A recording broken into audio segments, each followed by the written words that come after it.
बराबर मिला के ऐसे। अब ये मिला के करोगे तो आपका जो इधर का पेस्टिंग है और इधर का पेस्टिंग है वो बराबर ही होना चाहिए। अगर ये छोटा बड़ा है तो होने दो छोटा बड़ा, बट आपका जो ये सो गाइस मैं बस स्टॉप पे आ चुकी हूँ। गुड मॉर्निंग एवरीवन, कैसे हैं आप सब? आई होप मस्त होंगे। सो गाइस हमें हमारी बात और आंटी मिल गई है। ये कभी कभी मिलती है, बहुत दिन बाद मिली है। कभी कभी ड्यूटी पे मिलते हैं, जल्दी खत्म होती है। अदरवाइज आंटी फाइनली गाइस हमको दिखाते हैं और सोनू मिल गई। सो गाइस ये है हमारी प्यारी सोनू और इनको नजर ना लगे इसलिए इन्होंने लगा रखा है mask. Good morning sir.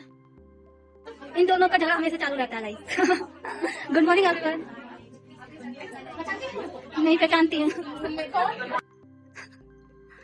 Happy new ma'am. Good morning, sit down. कैसे हो आप सब? अच्छा मैम। प्रैक्टिस कैसी चल रही है? बढ़िया चलिए मैम। नए साल की प्लानिंग की? Yes ma'am. गुड। चलो पूछते हैं, पहले 2 मिनट का मेडिटेशन कर लेते हैं, फिर उसके बाद उसी टॉपिक पर बात करेंगे। यहाँ पे हम करेंगे मेडिटेशन, आपको भी जरूर करना चाहिए गाइस। अच्छी आदत है, मेरे साथ एक अच्छी आदत डेवलप करनी है आपको। आप सोचते हो जब आप बहुत बड़ा करने की सोचते हो ना, तो आपको गोल्ड की ब्लेसिंग्स भी चाहिए होती है, उसके बिना नहीं हो पाएगा। और अगर मैं ये सोच रही हूँ कि मेरे स्टूडेंट्स का सपना पूरा हो जाए, अगर मैं उस बारे में सोच रही हूँ मेरे स्टूडेंट्स पार्टी कर रहे हैं, मैं वो अपने बारे में नहीं सोच रहे हैं, मैं उनके बारे में सोच रही हूँ, वो अपने बारे में नहीं सोच रहे हैं, तो क्या होगा? हो सकता है कि 1% कमी आ जाए। वो 1% भी कमी नहीं आनी चाहिए। सोचो, इमेजिन करो कि इधर से मैं भी उसको फोर्स कर रही हूँ एंड उधर से आप भी अपने बारे में सोच रहे हो, मैं भी आप लोगों के बारे में सोच रही हूँ, तो वो यूनिवर्स में कितनी जल्दी पहुंच सकता है। सोचो कितनी हाई एनर्जी होगी उस टाइम पे। तो बताया था नेक की शेप कैसे कटिंग करते हैं। आपको पता है हम गोल गरी को कटिंग करते हैं, लेकिन वो भी अच्छे से नहीं कटिंग होता, शेप ही नहीं आता। गोल यू शेप कटिंग करते हैं, यू शेप ही नहीं आता। स्वीट नेक कटिंग करते आता ही नहीं है। इनफैक्ट बहुत सारे आते हैं पान वाली शेप बनाते हैं, हमसे बनती नहीं है। और जब आप कहीं टेलर की शॉप पे जाते हैं, उनकी नेक में बहुत अच्छे से शेप आ जाता है, बिकॉज़ उन्होंने प्रैक्टिस किया हुआ है। तो आपको क्या करना है, राउंड नेक का बार बार कटिंग करके प्रैक्टिस करना है और फ्री के न्यूज़पेपर यूज कर लीजिए, ठीक है? क्योंकि जब आप पहली बार शेप देंगे, हो सकता है आपने पहली बार कटिंग किया है वो एकदम फिनिशिंग से नहीं बन रहा है। तो आपको क्या करना है, कपड़े को या पेपर को इस तरीके से फोल्ड कर लेना है। जब आप इस टाइप से फोल्ड करेंगे तो यहाँ पे फोल्ड आ जाएगा एंड यहाँ पे ओपन साइड आएगा। तो आपको फोल्ड वाली साइड से अपने नेक का ब्रॉड ले लेना है, जितना भी आपको बनाना है, और यहाँ से आपको ऐसे पान वाला शेप देना है। ओके, करना बराबर बराबर डिस्टेंस पे। जब तक आपको ये वाला प्रॉपर शेप बनाना नहीं आ जाता, तब तक आप इसी तरीके से पान वाली शेप की प्रैक्टिस करेंगे। तो जब आपका ये शेप अच्छे से बनने लगेगा, तब आपको अपने नेक में ये वाली शेप दे देना है, ठीक है? तो इस रैंडमली हम नेक की जो साइज के अकॉर्डिंग नहीं जाएंगे, हम रैंडमली काम कर रहे हैं। तो हम जो सबसे ज्यादा मैक्सिमम साइज यूज होता है वो वाला साइज हम यहाँ पे ले रहे हैं। तो हम यहाँ पे स्टार्टिंग में मार्क करेंगे, फिर शोल्डर डाउन करेंगे, जिसमें हम यहाँ पे हाफ इंच पे मार्क करेंगे, फिर उसके बाद मेजरमेंट टेप को नीचे वाली लाइन पे सेट करेंगे, फिर आर्म होल की मार्किंग करेंगे। जनरली क्या होता है, कोई भी साइज आप बनाते हैं तो आपका जो आर्म होल है वो 7 इंच पे आता है। उसके बाद वेस्ट लेंथ लेंगे। वेस्ट लेंथ तो आपको पता ही है, हमारा जो वेस्ट लेंथ है वो 15 एंड हाफ तक आता है। जितने भी पॉइंट्स हमने यहाँ पे लिए हैं, सभी पॉइंट्स पर स्ट्रेट लाइन बनाएंगे।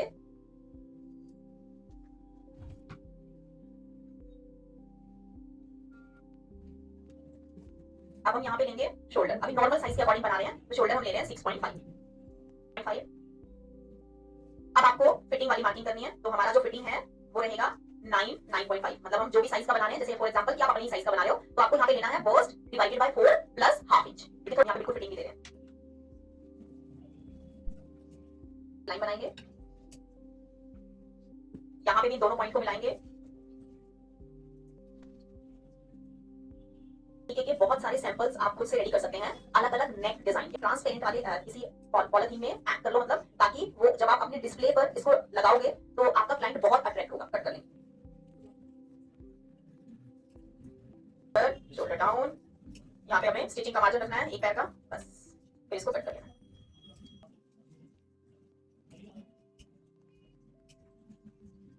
फैब्रिक तो हमने कटिंग कर लिया है, अब इनके लिए हमें नेक बनाना है। एक मैं आपको राउंड बताऊंगी जो बैक में रहेगा, बैक वाले पार्ट में नेक बनाएंगे राउंड, और एक में हम बना रहे हैं ये वाला पान वाला बना रहे हैं, ताकि आपको पता चले अच्छे से कि कैसे बनाना है एक्चुअल में। तो अगर इसकी जगह पर पेपर पेस्टिंग होता, पेपर फ्यूजिंग में और पेपर पेस्टिंग में प्राइस में ज्यादा डिफरेंस नहीं है, ऑलमोस्ट सेम की आती है, लेकिन काम में बहुत डिफरेंस है। अगर ये पेपर फ्यूजिंग की जगह पे हम पेपर पेस्टिंग ले रहे होते, तो इसका जो पलटने के बाद रिजल्ट होगा ना, तो इसमें बहुत सारे रिंकल्स आ जाते हैं। तो आप देख रहे हो ये बिल्कुल क्लीन है। तो ये डिफरेंस है पेपर पेस्टिंग और पेपर फ्यूजिंग में। मेजरमेंट टेप को सेट करेंगे और फिर उसके बाद अपना नेक विड्थ ले लेंगे, आपका जितना भी आ रहा है ये वाला, एंड यहाँ से नेक लेंथ लेंगे 7.5 पे रखेंगे, क्योंकि जब एक पॉइंट बनता है ना तो वो अपने आप ही आ जाता है। तो 7.5 पे ले रहे हैं। शोल्डर अटैच करने का भी एक्स्ट्रा होगा, लेकिन अभी देखना 7.5 आ रहा है ना, वो 7.5 इंच पे स्ट्रेट लाइन बना देंगे। Straight line. अब जितना भी आपने यहाँ पे लिया है, यहाँ से यहाँ तक आपने जो भी लिया है, वो सेम आपको यहाँ पे भी लेना है। पहले आपको नेक ऐसे रखना है, शेप आपको ऐसे देना है, और इसके बाद इसका डायरेक्शन चेंज कर लेना है। और देखो जहां से आपने नेक लिया था उससे थोड़ा सा नीचे से ले लेंगे, ठीक है? जहां से आपने निशान लगाया है आधा इंच नीचे लेंगे, क्योंकि पॉइंट थोड़ा सा निशान से नीचे ही जाना चाहिए। हल्का सा भी पॉइंट इधर उधर है ना, मुझे पता चलता है। अब इसके बाद आपका जो राउंड नेक है वो भी हमें दूसरी तरफ चाहिए। जब तक दोनों तरफ, इसके बाद जो गाइडलाइन है उसके ऊपर भी आपको इसी तरह से खाली मशीन चला देना है। धीरे धीरे गले को घुमाते रहेंगे। अब देखो दूसरी डॉट डॉट बन गया है, देखो। तो ताकि ये जो आपका पट्टी है अंदर वाला, ये बिल्कुल बराबर रेडी हो सके, तो इस पट्टी के अकॉर्डिंग आपको ये फोल्ड करना है इसे।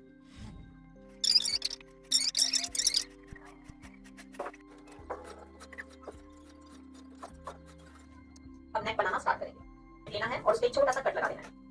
उस फैब्रिक का सीधे वाला पार्ट, यानी कि जो फैब्रिक का ऊपर वाला साइड है, उसी साइड पे आपको नेक रखना है। इससे आपका नेक इधर उधर खिसकेगा नहीं और बिल्कुल सेंटर पे सेंटर ही आएगा। कई बार ऐसा होता है कि आपका जो सेंटर वाला पार्ट है ये इधर उधर हो जाता है, तो लेकिन अगर आपने ये सिलाई लगाई और इस सिलाई को लगाकर आप पीछे से भी चेक करोगे, जो इसका सेंटर पॉइंट है बिल्कुल सेंटर पे ही मिलना चाहिए। इससे आपको पता चल जाएगा आपका गला बिल्कुल सीधा ही बैठेगा।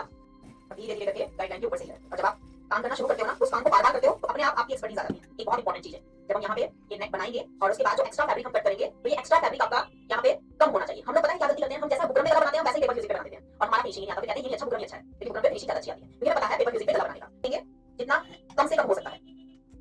मैं यहाँ पे बहुत कम मार्जिन ले रही हूँ। अब हम क्या करते हैं, बीच में ना छोटे छोटे कट लगा देते हैं। वो कट ही नहीं लगाने हैं, आप वो कट लगाते हैं जिसकी वजह से आपके गले की शेप खराब हो जाती है। तो बीच में कट नहीं लगाने, कट नहीं लगाने, इसलिए मार्जिन भी बहुत कम लिया है मैंने। सिर्फ मैं एक ही कट लगाऊंगी और वो भी बीच में सेंटर। एक कट लगाना है सिंगल, वो भी बिल्कुल सेंटर पे। गोल गला होता तो ये कट भी नहीं लगता। और बिल्कुल किनारे पर टॉप स्टिच लगाना है, किनारे पर लगाना है और नीचे से चेक करते जाना है, जो मार्जिन है वो पट्टी की तरफ ही होना चाहिए।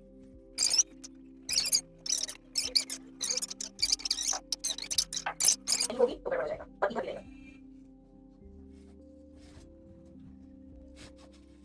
थोड़ा है वहां पे जो आपका धागा टूट गया है उसको कट कर लेंगे। अंदर वाली साइड से भी धागा कट करना है और बाहर वाली साइड से भी धागे को कट करेंगे। इसको हम फोल्ड करेंगे, सेंटर वाले पॉइंट पर कट लगाएंगे और फिर उसके बाद इस कट के ऊपर ऐसे रख देंगे।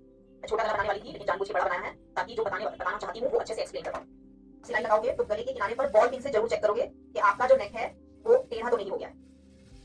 अभी भी तो आपको चेक करना है। अब मुझे यहाँ पे उतना ही मार्जिन रखना है, बहुत ज्यादा नहीं और इतना कम भी नहीं कि कपड़ा खिसक जाए और वहां से निकल जाए। यहाँ से धीरे धीरे गोलाई होना शुरू हो गया है, तो पीछे वाले हैंड को हल्का हल्का गोलाई में ऐसे करें ताकि आपका जो नेक है वो बिल्कुल उसी शेप में आ जाए। हमें दोनों हाथों का यूज करना है, रखते हैं ना, एक हाथ को गोली रख देते हैं और एक हाथ से काम करते हैं, ऐसा नहीं करना है। हमें ज्यादा नीड नहीं है। इतना काम हो गया। अब हमें इसको प्रेस करना है। प्रेस करना ही बहुत ज्यादा इंपॉर्टेंट है, और वैसा का वैसे ही है। अच्छा है, वो भी अच्छे से सेट होना चाहिए, मतलब ऐसे शो नहीं होना चाहिए, नीचे वाला कपड़ा ऐसे बाहर की तरफ नहीं दिखना चाहिए ज्यादा, ऐसे। तो इसको ऐसे सेट कर लेंगे और यहाँ से प्रेस करेंगे। तो अब आप देखोगे कि जो अंदर वाली फिनिशिंग है गले की वो बिल्कुल बराबर आई है ना, कहीं से भी ये मोटा पतला नहीं है, क्योंकि हमने गाइडलाइन लेके काम किया है। तो ये मेरे गले का अंदर वाला पार्ट है और अभी मैं इसको ऐसे पलट लेती हूँ।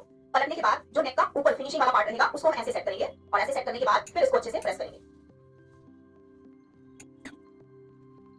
तो आपको नेक के किनारे वाले पार्ट को देख लेना है, कहीं ऐसा तो नहीं है अंदर वाला कपड़ा बाहर दिख रहा है, ठीक है। पीछे वाली साइड में अगर किनारे वाली पार्ट में सीधा वाला पार्ट आपको नजर आ रहा है तो चलेगा, चलेगा। अगर बैक साइड से आप देख रहे हो किनारे पर आपको सीधी साइड का कपड़ा हल्का हल्का दिख रहा है तो चलेगा, लेकिन अगर सीधी वाली साइड में आप देख रहे हो तो आपको पीछे वाला कपड़ा नजर नहीं आना चाहिए और यहाँ पे आपका टॉप स्टिच नहीं आएगा। पहले पुराने जमाने में अगर हम 2009 2010 तक की बात करें तो हम जितने भी गले बनाते थे ना, सब गले पे टॉप स्टिच लगाते थे ऊपर।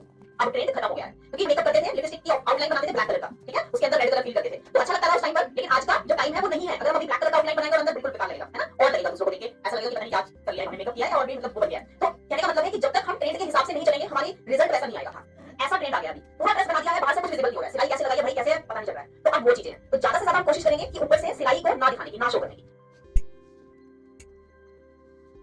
एक बार बैक से करने के बाद फिर इसको पलट लेंगे, फिर सीधी साइड से।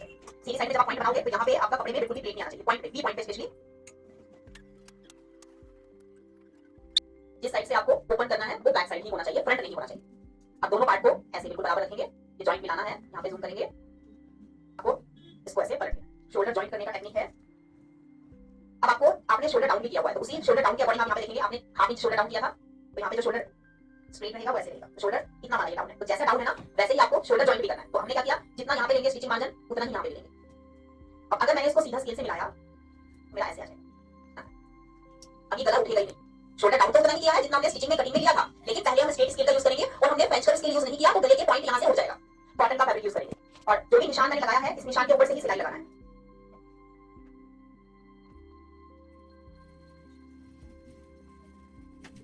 सिंगल सिलाई से आपको कवर करना है। जितने भी स्टूडेंट्स हैं उनके पास ओवरलॉक की मशीन है तो उनको शोल्डर पर ओवरलॉक करना है, और जिनके पास ओवरलॉक की मशीन नहीं है वो एक सिलाई यहाँ पे लगाएंगे और एक सिलाई आप किनारे पर लगाएंगे। जिनके पास ओवरलॉक की मशीन है उनको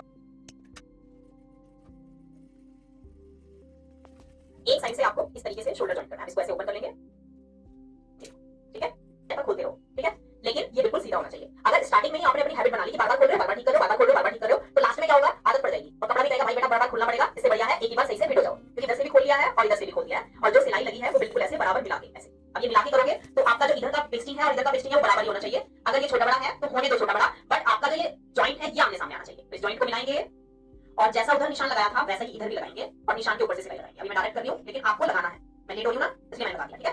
और जब आप बहुत टाइम तक निशान लगा के सिलाई लगाओगे तो एक टाइम ऐसा आएगा बिना निशान के भी आपकी सिलाई वही शेप में आएगी। आज क्या उसको दो जो वो मांग रही है। अब देखो मैंने इसको यहाँ से अच्छे से स्टिच कर दिया है, वैसे ही शेप में किया। देखो यहाँ से ऊपर गए और यहाँ से मैंने एक पॉइंट डाउन किया। उसके बाद किनारे पर ओवरलॉक का मशीन नहीं है तो ये वाली सिलाई लगानी जरूरी है, और अगर ओवरलॉक की मशीन है तो तुरंत से ओवरलॉक करो, आलस मत करो। और इसको ऐसे फोल्ड कर देंगे और यहाँ पे फोल्ड करने के बाद फिर से देखोगे ये बराबर होना चाहिए। अगर ये बराबर नहीं है तो फिर खोलो, फिर ठीक करो, फिर नहीं हो फिर खोलो, फिर ठीक करो, ठीक है। करते मार्जिन पीछे की तरफ रहेगा, बैक साइड इधर वाली साइड पर। ये छोटे छोटे तरीके हैं, जब आप किसी का सिलाई चेक करते हो, जब आपके हाथों में किसी का कपड़ा बना हुआ आता है तो ये सारी चीजें आप नोटिस करते हो, फिर उनको बताते भी हो। देखो आपको ना ये गलत किया हुआ है, ये मार्जिन कभी आगे नहीं होता। पट्टियों को कट कर लेते हो और फिर इन पट्टियों को जॉइन कर। अब सीधा वाला पार्ट देखना, ये सीधा है, पट्टी में भी जिधर सीधा होगा वो ऐसे रहेगा। दोनों पट्टी को बराबर रखेंगे ऐसे, इधर का ट्रायंगल वाला पार्ट निकालेंगे बाहर, इधर का भी ट्रायंगल वाला पार्ट बाहर निकलेगा और फिर दोनों पट्टियों को जॉइन करेंगे, प्रेस करेंगे।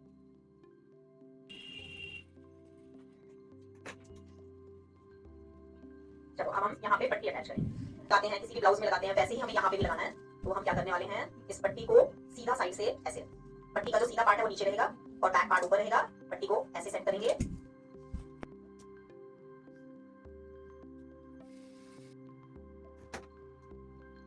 अब आपको इस फैब्रिक को पीछे वाली साइड टर्न करना है और जितना मार्जिन आपने लिया था पट्टी अटैच करने के लिए उतना ही आप इस पट्टी को बाहर निकालो और किनारे पर टॉप स्टिच लगाओ। मार्जिन पट्टी वाली साइड रहेगा, पट्टी को पीछे वाली साइड फोल्ड करना है, स्टिचिंग लगाते जाना है किनारे पर। साइज में जब पट्टी रेडी होती है तो अच्छी लगती है।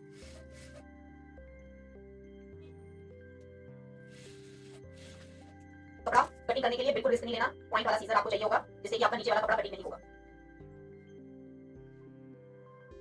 कटिंग हो गया, एक्स्ट्रा जो आपका बाहर निकला हुआ है उसको भी कर देंगे। अब आपको क्या वो नहीं लिखना, लेकिन जो रोज डेली क्लास में नया सीखने को मिलता है वो आपको लिखना है। एंड मुझे विश्वास है कि मैं नया आप लोगों को डेली कुछ ना कुछ बताती हूँ। इधर फोल्ड करेंगे, पहले बैक साइड से इसको अच्छे से सेट कर लेना है, उसके बाद सीधी साइड से करेंगे। इतना ही फिनिशिंग से आपको सैंपल रेडी करके देना है। अब मैं दूसरी साइड से आपको नहीं बताऊंगी, आपको दूसरी साइड से खुद करना है। अब यहाँ पे आप देखोगे सो गाइस आज मेरा वर्क घर पे रह गया था, मैं आप लोगों को नहीं दिखा पाई, मुझे बुरा लग रहा है। Good afternoon sir. Bye guys, मिलते हैं कल के नेक्स्ट वीडियो में। तब तक वीडियो को लाइक और चैनल को सब्सक्राइब कर देना।